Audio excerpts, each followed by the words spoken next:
जीवात्मा अपने आप को जानने का सबसे ज़्यादा प्रयास करती है। हम कहते हैं कि हमसे अच्छा दुनिया में कोई नहीं, पर 4 व्यक्तियों से राय लेकर देखनी चाहिए। जितने ही लोग आपके आसपास आते हैं उनसे बात करके देखना चाहिए। कोई कोई कहता है महाराज हमारे पास कोई टिकता ही नहीं है। टिकता इसलिए नहीं है कि आपके हृदय में प्रेम की चुंबक नहीं है, आपके स्वभाव में आपका विचार नहीं है, और जैसा जिसका विचार होता है सनह सनह वैसा उसका स्वभाव बन जाता है, और एक दिन उसकी परछाई भी उसे छोड़कर चली जाती। इसलिए स्थूल शरीर का कर्म सूक्ष्म शरीर पर आकर के प्रभावित करता है, और सूक्ष्म शरीर का विचार पूरे संसार को प्रभावित करता है। एक जुआ खेलने वाला व्यक्ति परदेश में अगर चला जाए तो यदि वो जुआ खेलता है तो जुआ खेलने वाले लोग धीरे धीरे आज नहीं तो कल, कल नहीं तो परसों उसके आसपास आ जाएंगे।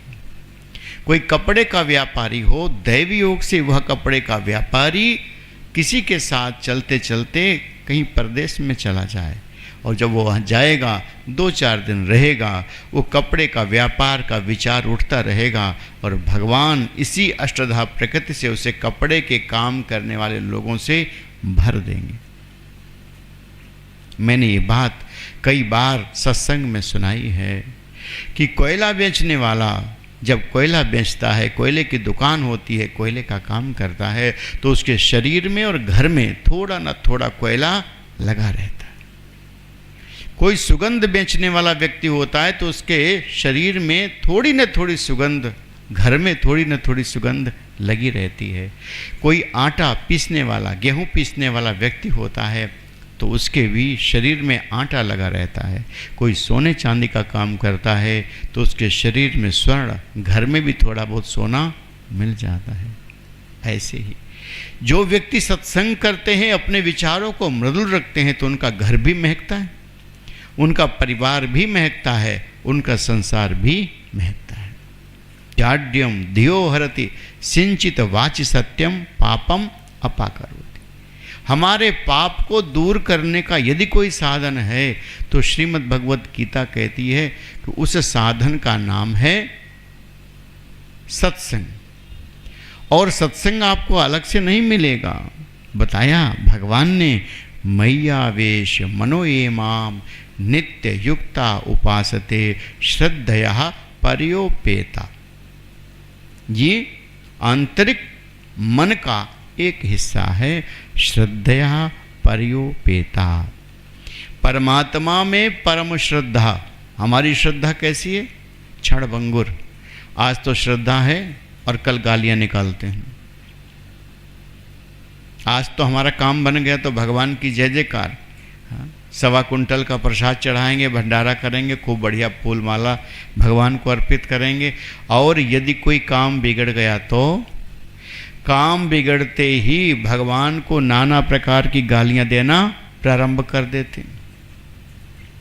भगवान को वो शब्द बोलते हैं जो अपने परिवार से नहीं बोलते हैं। तो हम जब भगवान को नहीं छोड़ते और समझते क्या है कि सारी दुनिया में अगर कोई अच्छा व्यक्ति है तो मैं, और सारा संसार बुरा,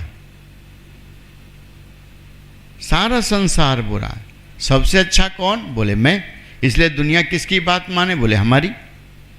जब आपका अपना शरीर आपकी बात नहीं मानता, आपका परिवार का व्यक्ति आपकी बात नहीं मानता, आपके बच्चे आपकी बात नहीं मानते, आपका पड़ोसी आपकी बात नहीं मानता, तो क्या उम्मीद करते हैं कि कोई आपकी बात सुनेगा? आपका शरीर स्वयं नहीं मानता। आप कहते सुबह 4 बजे उठना है, वो आपको 6 बजे उठाता है। जब आप कहते 6 बजे उठना है तो वो आपको 8 बजे उठाता है। आप अपने शरीर से कहें कि आज भूख नहीं लगना चाहिए तो भूख ज़्यादा लगती है।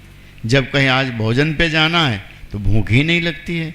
तो आपका अपना शरीर अपनी बात नहीं मानता तो दूसरे के ऊपर अपना विचार लादने और थोपने से क्या फ़ायदा? भगवान कहते हैं, ते नित्युक्ता मयि मनः आवेश नित्यम माम उपासते ते परया श्रद्धा उपेता ए युक्त तमा मता। जितने भी लोग हैं जिन्होंने खूब अच्छी श्रद्धा कर रखी है और भगवान पर श्रद्धा किया, तो भगवान उनको फल देने में देर नहीं लगा।